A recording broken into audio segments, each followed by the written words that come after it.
کسی پر تنقید نہیں کر رہا ہوں، بس ایک بات آپ کو کہہ رہا ہوں کہ خدا کے بندوں، میرے بھائیوں، عزیزوں، ایسا ہرگز نہ کریں۔ آپ سمجھدار لوگ ہیں، اپنے گھر میں عید کی نماز کے بجائے آپ لوگ نفل نماز پڑھیے۔ اب اس میں بھی کچھ لوگوں کا اختلاف، حضرت چاشت پڑھے کہ نفل پڑھے؟ تو بھیا چاشت کی نماز بھی نفل ہی کی نماز ہے، آپ شکرانے کے طور پر پڑھو، یا چاشت کی نماز پڑھنا ہے تو چاشت کی نماز پڑھو، جو پڑھنا ہے آپ پڑھو، آپ کو ثواب ملے گا، ٹھیک ہے؟ اب آئیے آپ طریقہ بتا دیتا ہوں۔ یا تو آپ 2 رکعت کر کے 4 رکعت پڑھیے، یا تو آپ ایک سلام سے ڈائریکٹلی 4 رکعت پڑھیے۔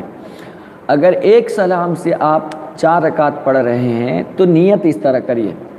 نیت کی میں نے 4 رکعت نماز شکرانے کی واسطے اللہ تعالیٰ کے، منہ میرے طرف کعبہ شریف کے، اللہ اکبر، یہ شکرانے ہو گئے۔ اگر چاشت پڑھ رہے تو اس طرح نیت کیجئے، نیت کی میں نے 4 رکعت نماز چاشت کی نفل واسطے اللہ تعالیٰ کے، منہ میرے طرف کعبہ شریف کے، اللہ اکبر۔ اب اس کے بعد آپ ثنا پڑھیں گے، پھر اعوذ باللہ پڑھیں گے، پھر بسم اللہ پڑھیں گے، پھر الحمد پڑھیں گے، پھر آمین کہیں گے، پھر بسم اللہ کہیں گے، پھر قل یا ایھا الکافرون پڑھیے، یا یہ کہ سبح اسم ربک الاعلی آپ پڑھیے پہلی رکعت میں، رکوع سجدہ کیجئے، پھر دوسری رکعت کے لیے کھڑے ہو جائیں، بسم اللہ پڑھیے، الحمد پڑھیے، آمین کہیے، پھر بسم اللہ کہیے، پھر اس کے بعد والشمس وضحاہا یہ آپ پڑھیے، پھر اس کے بعد رکوع کیجئے، سجدہ کیجئے، پھر اس کے بعد التحیات میں بیٹھیے، التحیات میں بیٹھنے کے بعد آپ التحیات بھی پڑھیے، درود ابراہیم بھی پڑھیے، دعا معصورہ بھی پڑھیے، پھر کھڑے ہوئیے، اور پھر جب تیسری رکعت آپ شروع کریں گے تو اس تیسری رکعت میں آپ پہلے ثنا پڑھیں گے، پھر اعوذ باللہ، پھر بسم اللہ، پھر الحمدللہ، پھر اس کے بعد جو ہے واللیل اذا یغشی والی صورت آپ پڑھیں گے، پھر تیسری رکعت مکمل ہے۔ چوتھی رکعت جب آپ پڑھیں گے تو آپ بسم اللہ پڑھ کر الحمدللہ، پھر اس کے بعد الحمدللہ کے بعد والضحیٰ واللیل اذا سجی اس طریقے سے پڑھیں گے۔ اگر یہ بڑی بڑی صورتیں نہیں یاد ہے تو چاروں قل یاد ہے، قل یا ایھا الکافرون، قل واللہ، فلق اور سورہ ناس، اگر یہ بھی یاد نہیں ہے تو جو 4 صورتیں یاد ہے آپ وہ 4 صورتیں آپ پڑھ لیجئے۔ یہ میری بات آپ کو سمجھ میں آ گیا، اور اس کے بعد جو ہے نا التحیات، درود ابراہیم، دعا معصورہ پڑھ کر کے سلام پھیر لیجئے۔ اب سوال یہ ہوتا ہے کہ حضرت ہم جو دوسری رکعت میں آپ ہم کو التحیات بھی بتا رہے ہیں، درود ابراہیم بھی بتا رہے ہیں، دعا معصورہ بھی بتا رہے ہیں، یہ تو ہم نے پہلے نہیں کیا تھا، آج آپ نیا بتا رہے ہیں۔ تو دیکھیے میرے عزیزوں، جو نفل نماز ہوتی ہے نا، وہ نفل نماز میں دوسری رکعت جو ہوتی ہے وہ آخری رکعت مانی جاتی ہے، جس کو کہا جاتا ہے نفل کا ہر قعدہ اخیرہ ہے، آخری رکعت مانی جاتی ہے۔ تو اس آخری رکعت میں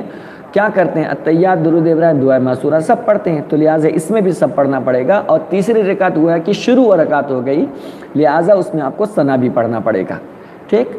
اب چونکہ اب رہے گا مسئلہ چاشت کی نماز یا شکرانے کی نماز جو آپ اپنے گھر میں پڑھ رہے ہو، تو کیا اس کی جماعت بنا سکتے ہیں ہم اپنے فیملی کے ساتھ؟ جی ہاں، اپنی فیملی کے ساتھ آپ اپنے گھر میں رہ کر کے اگر آپ چاہو تو کوئی امام جو امامت کرنے کے لائق ہو، تو داڑھی وغیرہ رکھتا ہو، نماز کے روزے کے مسائل،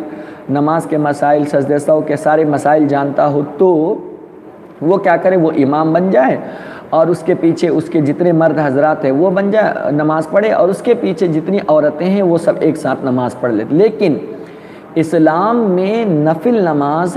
جماعت کے ساتھ پڑھنے سے زیادہ افضل بتایا گیا ہے، تو آپ تنہا پڑھ سکتے ہیں اور جماعت کے ساتھ بھی آپ پڑھ سکتے ہیں۔ یہ 4 رکعت ایک ساتھ پڑھنے کا طریقہ ہے، اور اگر 2 رکعت آپ پڑھیں گے تو اس طرح پڑھیے، نیت کی میں نے 2 رکعت نماز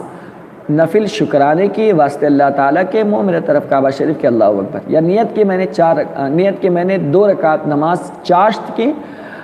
نفل واسطے اللہ تعالیٰ کے، منہ میرے طرف کعبہ شریف کے، اللہ اکبر۔ جو طریقہ آپ کو اپناتا ہے، پسند ہے، آپ اس طریقے سے پڑھیے۔